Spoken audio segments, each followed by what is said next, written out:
Hello friends, welcome to my BAMU'S Biogenius YouTube channel.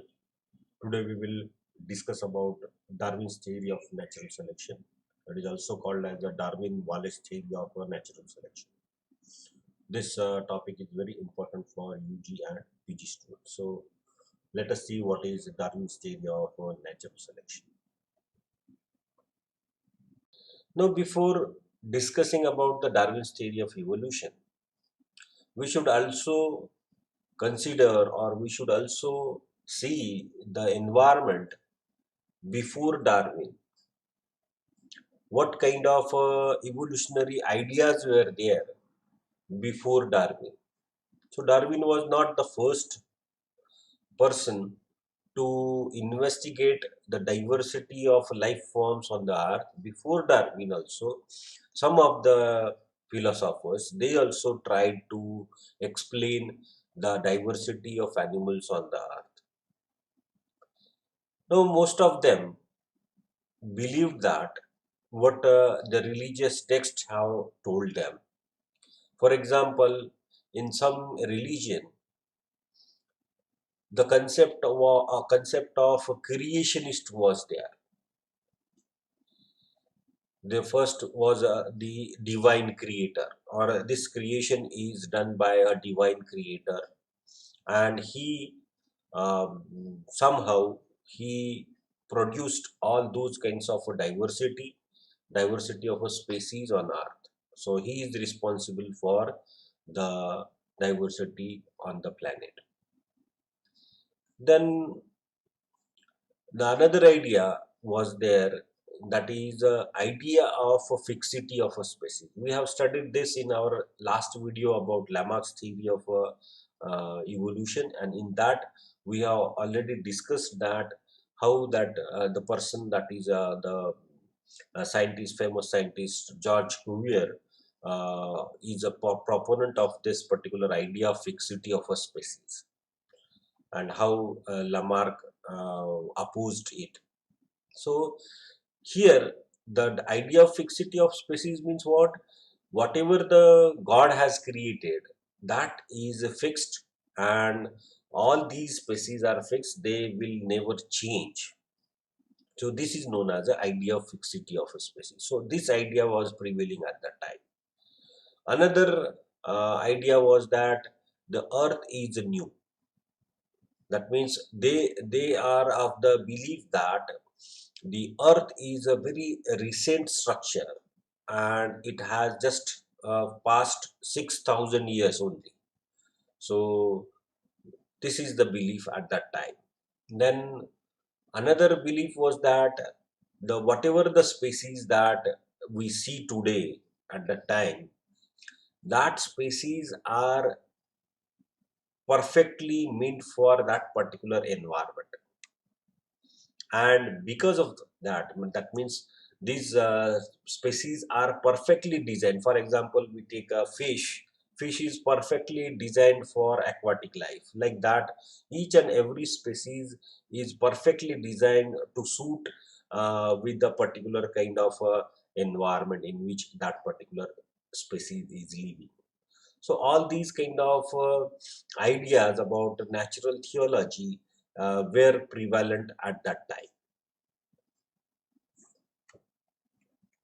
This theory of evolution by natural selection was given by two brilliant scientists, Charles Darwin and Sir Alfred Russel Wallace.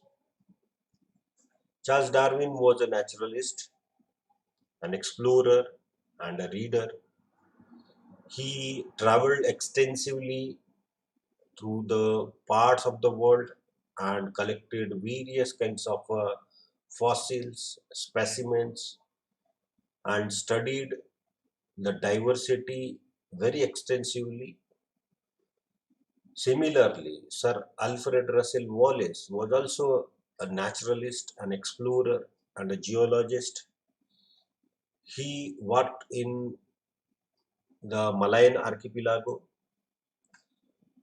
and he also collected various kinds of specimens and came to the same conclusion that the life diversity, or the whatever the diversity that is on the planet, that is because of the evolution. So he communicated his ideas to Charles Darwin. Charles Darwin then published a joint paper, and that is known as a theory of evolution by natural selection. As I have told you that Charles Darwin was a avid reader. He extensively studied the works of contemporary scientists, and that helped him to devise his theory of evolution. Some of these scientists were, for example, the James Hutton. He was considered as a father of modern geology. His book, Principle of Gradualism, stated that whatever the Earth topography is today, that is because of the accumulation of gradual changes on the Earth crust. Darwin applied the same principle to the living creatures. Then Darwin also came across an essay on principles of population by T.R. Malthus. T.R. Malthus, in his essay on principles of population, stated that population increases by geometrical means, that is 2, 4, 8, like that. But the food supply or food increases by arithmetic mean, that is 1, 2, 3, 4, 5, like that. So gradually what happens that the food becomes scanty, and population, it cannot sustain the population, and the population starts to decline. Darwin equated this to the population of organisms also. Then he was also influenced by the Lamarck's theory of evolution. He was also influenced by the works of George Cuvier on vertebrate fossils. Then even his friend, that is Sir Charles Lyell, he also published a book that is known as the Principles of Geology. This Principles of Geology is also helpful in devising his theory of evolution. So all these people, they shaped the thought of Darwin, and they enabled all these people, him, or study from the books of all these people, study from the works of all these people, enabled Darwin to devise his theory. When Darwin completed his graduation from Cambridge University, he got the chance to embark upon a journey on HMS Beagle, which was a kind of a survey ship, and going for the survey of coastal areas. They are making the map of the coastal areas, and that's why they were going for this survey, and they hired Darwin as a naturalist. So Darwin was on this voyage from 1831 to 1836. For 5 years, he was on this ship, and he got the vast experience of the flora and fauna of the world. During his journey, he visited South America. He observed various kinds of geological formations. He observed the fossils. He collected the specimen of fossils.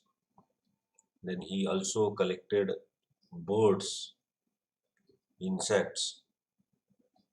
When he went to Galapagos Island, he was amazed by the unusual life forms that are present on the islands. He also studied the geography of this particular region. And while on this journey, he also read extensively because he that ship has a collection of about 400 books, and Darwin read most of the books related with the geology, entomology, comparative anatomy, and during this journey, whatever he felt, he written that on his diary. When Darwin came back after 5 years in 1836, he was a learned man. Darwin got a vast experience through this voyage. He had a first-hand experience of earthquake. When he saw the earthquake and aftermath of the earthquake, he saw that a ground is raised above because of the earthquake, and he began to think that the earthquake like movements that changes the earth's topography, and what we see today is a kind of accumulation of these type of changes. So he began to believe that what Mr.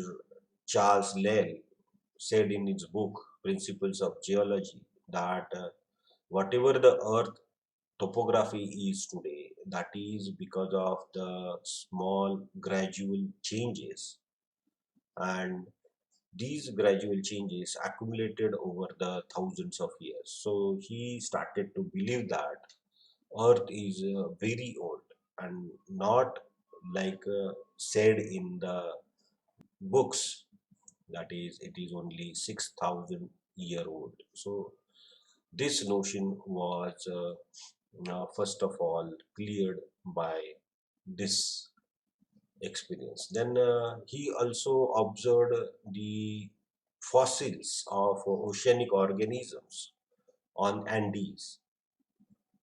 Andes is a mountain range, but still on these Andes, he got the specimen or fossils from the ocean. So he thought that this must be due to the earthquake-like movements of the oceanic floor. And after the millions of years, this oceanic floor raised above the ground and formed the Andes. So he also saw fossils like Mylodon, Toxodon. He collected the specimens of fossils, and he began to think that this Mylodon was actually a kind of a sloth, ground sloth bear. And this ground sloth bear is very similarly looking, or it is a very similar to the sloth bear of that particular area. But the current sloth bears were very small in size. So Darwin began to think that the extinction is real. So then he also observed the greater and smaller rhea. Smaller rhea is also called as the Darwin's rhea. And he observed that there is a very small morphological differences in between the greater and smaller rhea.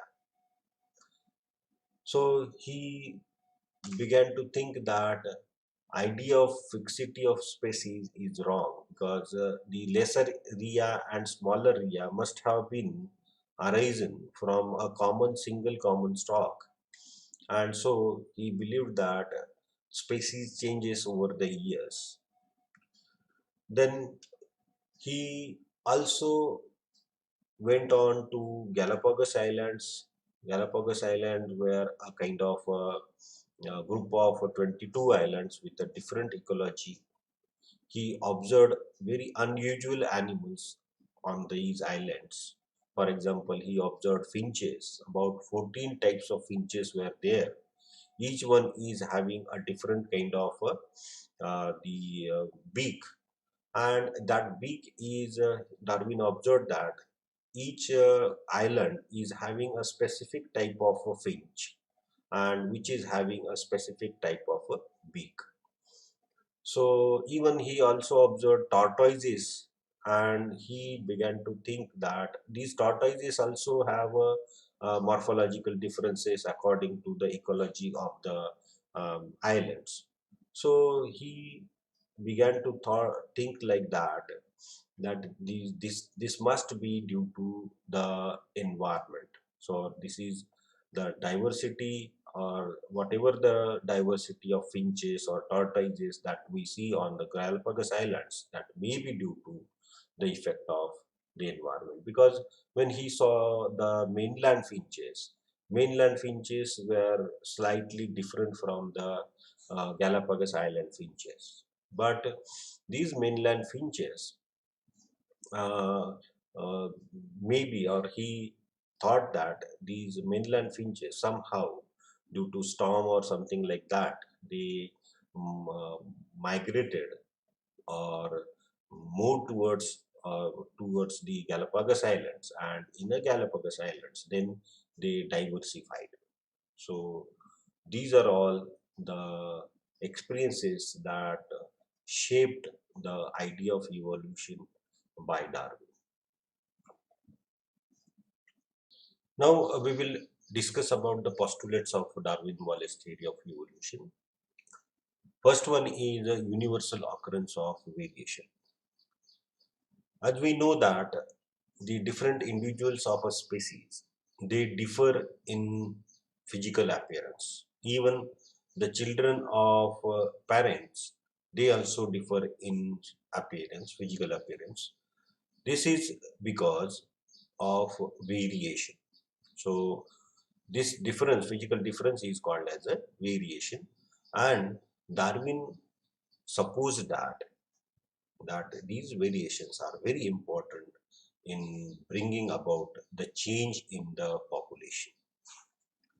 Then second postulate is that, before going to the second postulate, we will see that the individuals of a species we will represent by this circle, and different colors means the individuals which are carrying the variation. So this particular group of circles that represents a particular kind of a species that shows variation in the population, or in the among the individuals.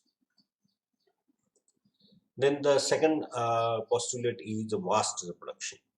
So according to Darwin, the individuals are, they reproduce very fast and they increase their number. This increase in number is very vast, but as they increase in number, why they increase in their number, that is because it increases the probability of a survival. So animals show vast reproduction, but we will depict it as like this. So this group of individuals, they are reproducing, and vast reproduction is there, and because of that a number of individuals are formed in that particular group or in the species. Now the third postulate is the struggle for existence. Now when a particular kind of individual shows a vast or a high rate of reproduction, that means it produces number of offsprings, and these individuals, when they are increased in number, they struggle for the existence, or they struggle for the survival, because the threats to survival are the predation, limited resources, and disease. So for this, these individuals struggle among themselves, compete among themselves, and they compete for the mate, they compete for the resources, and those individuals which are able to acquire resources, they increases their probability of survival. So this is known as a struggle for existence. You can see here the group of individuals, they are subjected to predation, limited resources, different kinds of diseases, and because of that their number decreases. A competition that takes place among themselves and their number decreases. Now the fourth postulate is survival of the fittest. Now as the number of individuals that are produced, they are more in number, a competition begins in between them. The competition is not only within the species, but the competition is seen in the individuals of different species also. So if the competition is in the species, the individuals of the same species, then it is called as an intraspecific competition. If the different species individuals, they are competing among each other, then it is called as an interspecific competition. That means the species of a one or individual of a one species competing with the individual of the other species, that is called as an interspecific competition.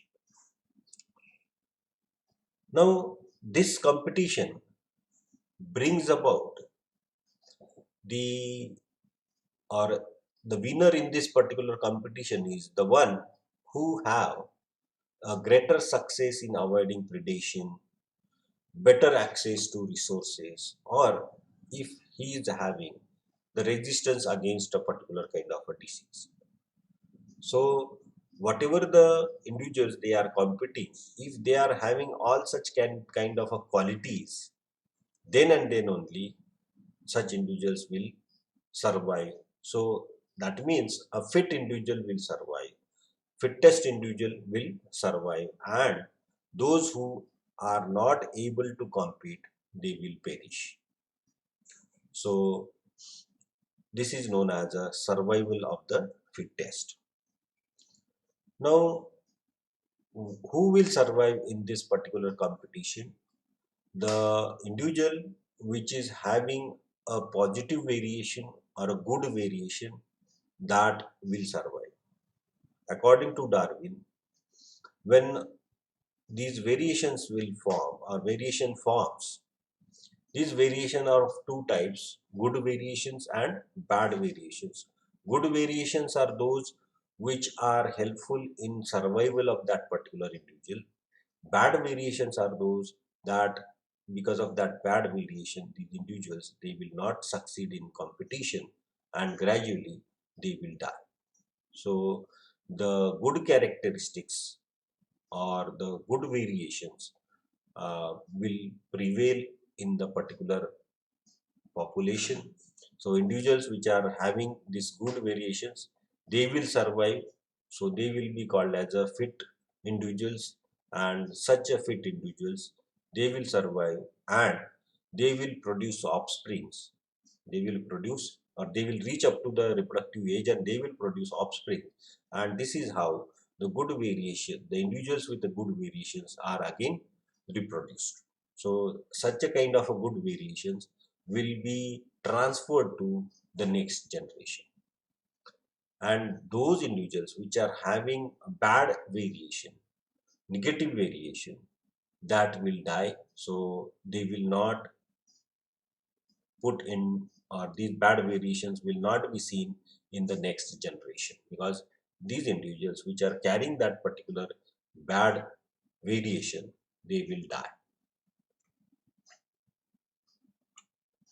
So the fit individuals which are having the good variation, they will leave more offsprings, and gradually in next generation also the population will have such a kind of individuals which are having that good variation. So thus this is how that the good variation will spread in the population.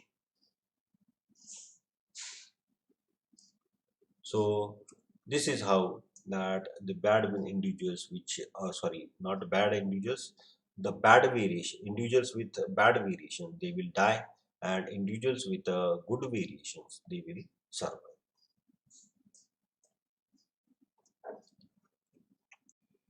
Now, as Darwin said,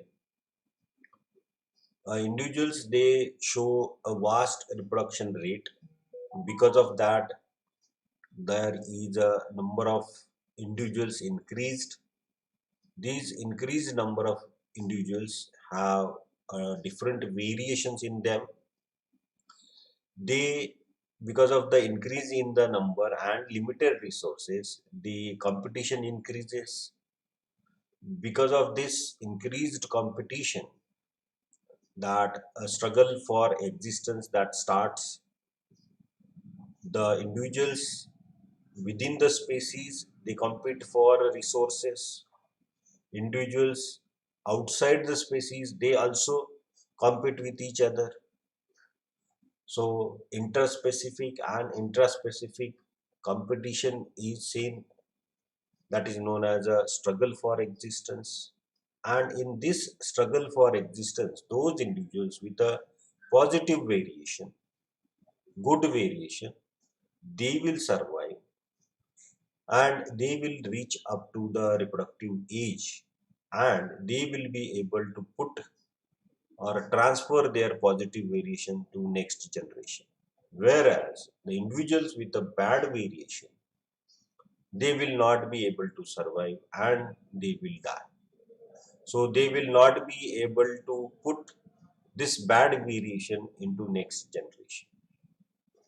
So only the individuals with a good variation, they will survive, and this is how that these good variations, they are transferred to next generation. So individuals with this good variation will now survive. Gradually, this particular uh, process will be repeated, and after some time, after 2, 3, or more generations, the population will be having the individuals with a good variation. Now, we will see the fifth point of Darwin Wallace theory of evolution, that is adaptation. When Darwin went to Galapagos Island, he observed that the Galapagos Islands, although they are in a same region, but they differ in their ecology. Some are dry, some are wet. He observed animals on these islands, especially tortoises. He observed that the tortoises on a wet island were having a very short neck. This is because these animals, these tortoises, were feeding on the algae which are present on the shore. Whereas in case of dry island, the vegetation was very sparse, and the tortoises were having a very unusually very long neck. He observed that these tortoises were feeding on the cacti. So for to feed on the cacti, such a long neck was required, and that's why all these animals, all these tortoises were having a long neck.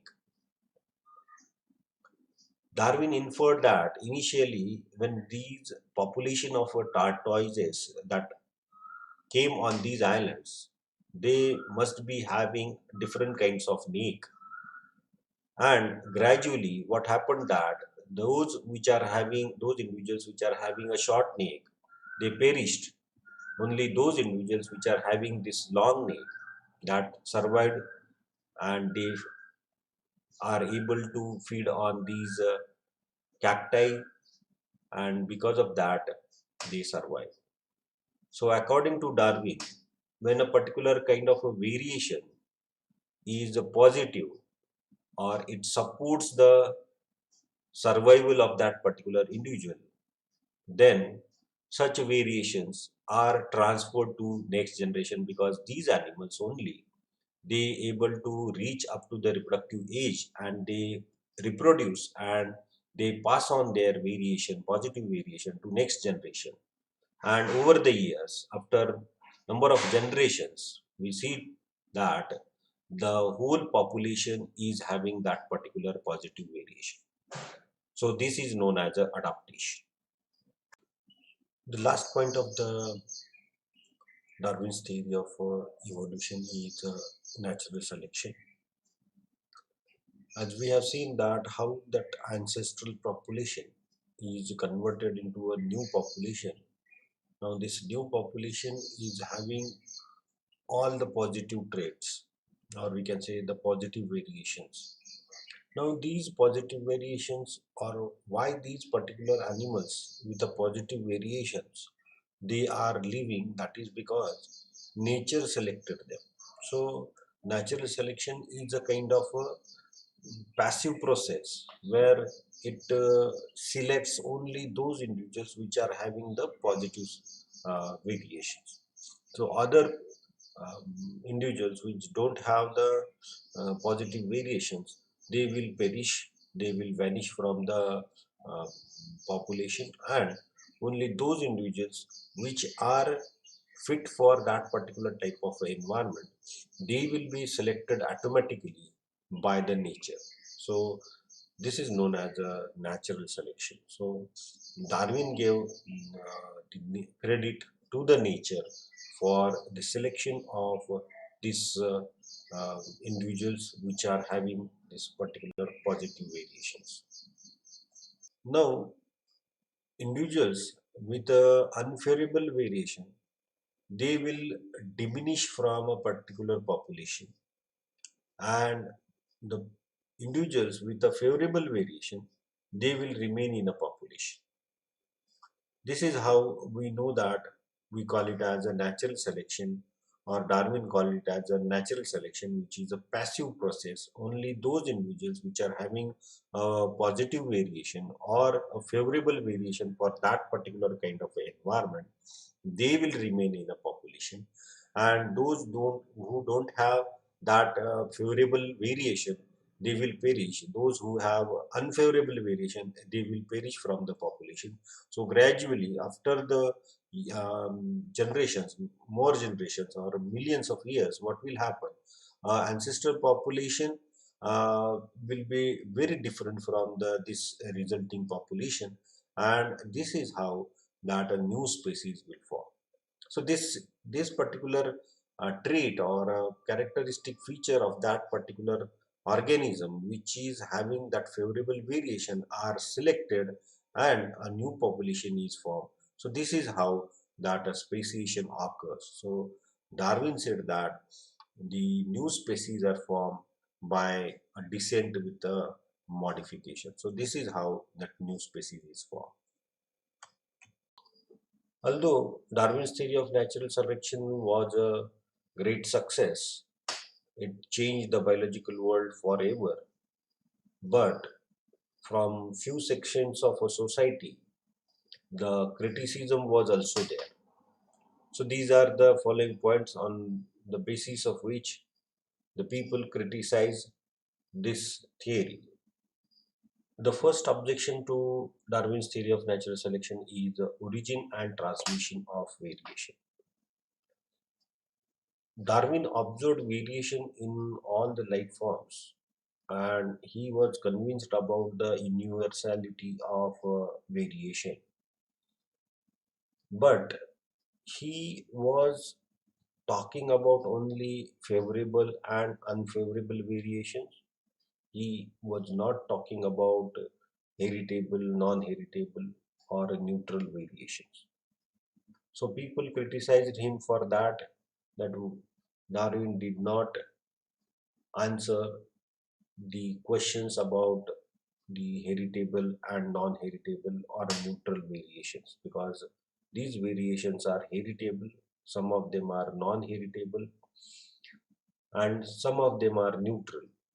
So he did not talk about these variations. But to explain this, Darwin gave a theory of pangenesis. According to him, each gamete contains a small factors or particles from the each tissue of the body, and these particles or factors are called as the gemmules or pangenes. So from each body part, these pangenes are taken to the sperm or egg, and then this sperm and egg then fuse to form an embryo, and from this, that means all these gemmules or pangenes that are present in the embryo, and these pangenes and gemmules, they are responsible for reproducing that particular type of characteristic features in the uh, offspring also. So this was the theory of pangenesis, but this theory of pangenesis is later on discarded. Then Darwin's opponents criticized him for ignoring mutations. At that time, mutations was there, but these mutations were not described by Darwin. He called them as a sports, and he altogether ignored the mutations. Now, another criticism of Darwin's theory of natural selection is the presence of vestigial organs. People asked Darwin about the presence of such vestigial organs like coccyx in a vertebral column or appendix in a intestine. This appendix is not having any kind of a role in digestion of food material in case of human being, but still that appendix is there.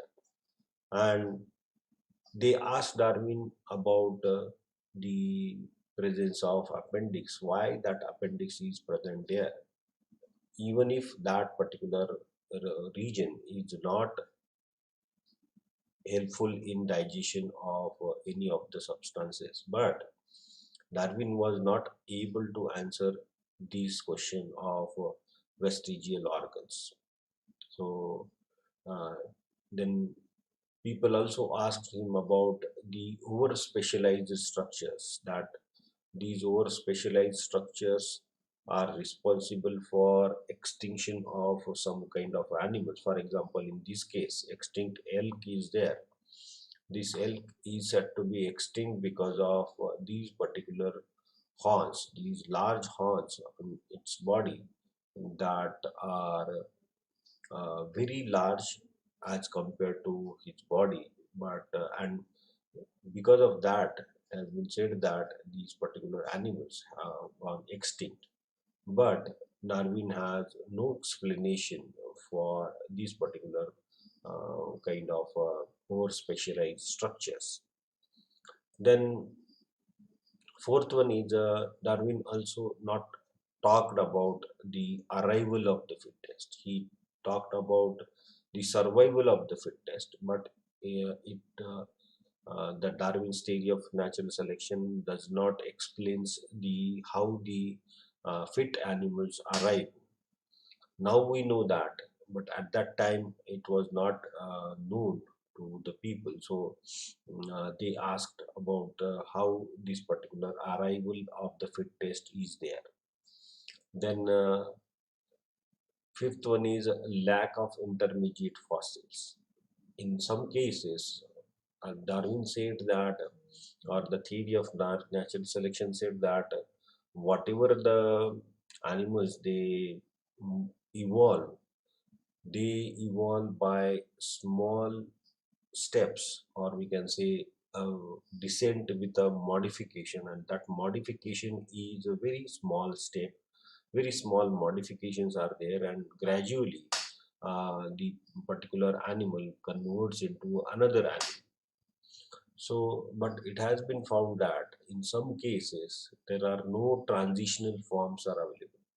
So, lack of intermediate fossils was another kind of a drawback to this theory of natural selection. In some cases, we cannot find the intermediate fossils. Then evolution is observable. Actually, the Darwin said that evolution is not observable, but nowadays we know that evolution is observable. And in case of you can see in case of cichlids, these fishes they have changed in in only 10,000 years.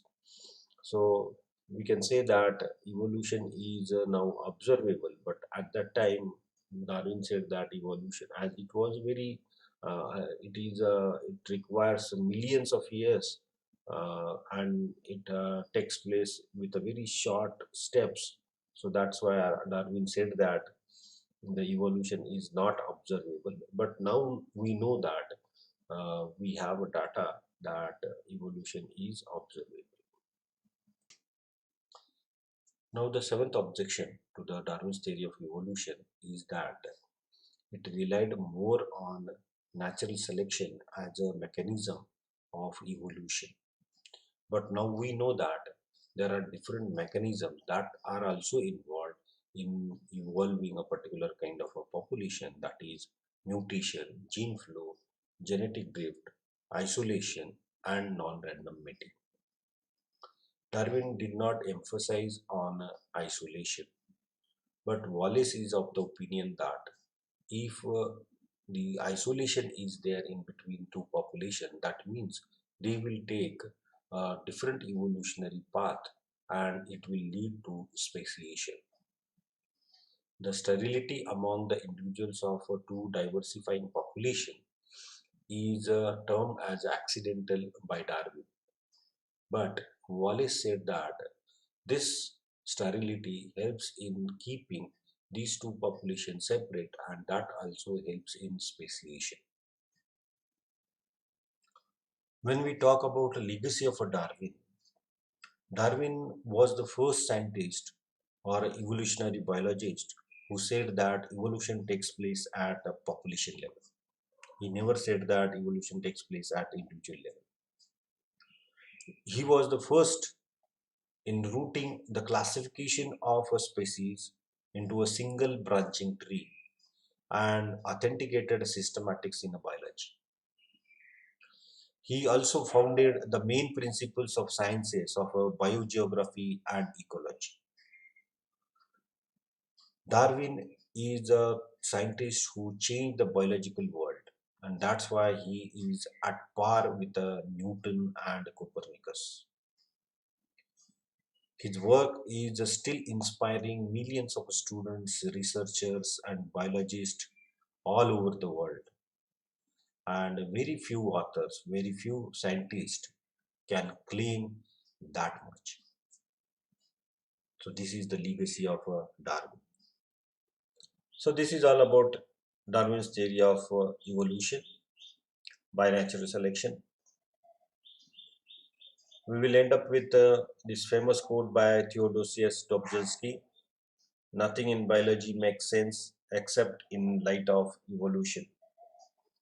So, thank you very much for patient hearing.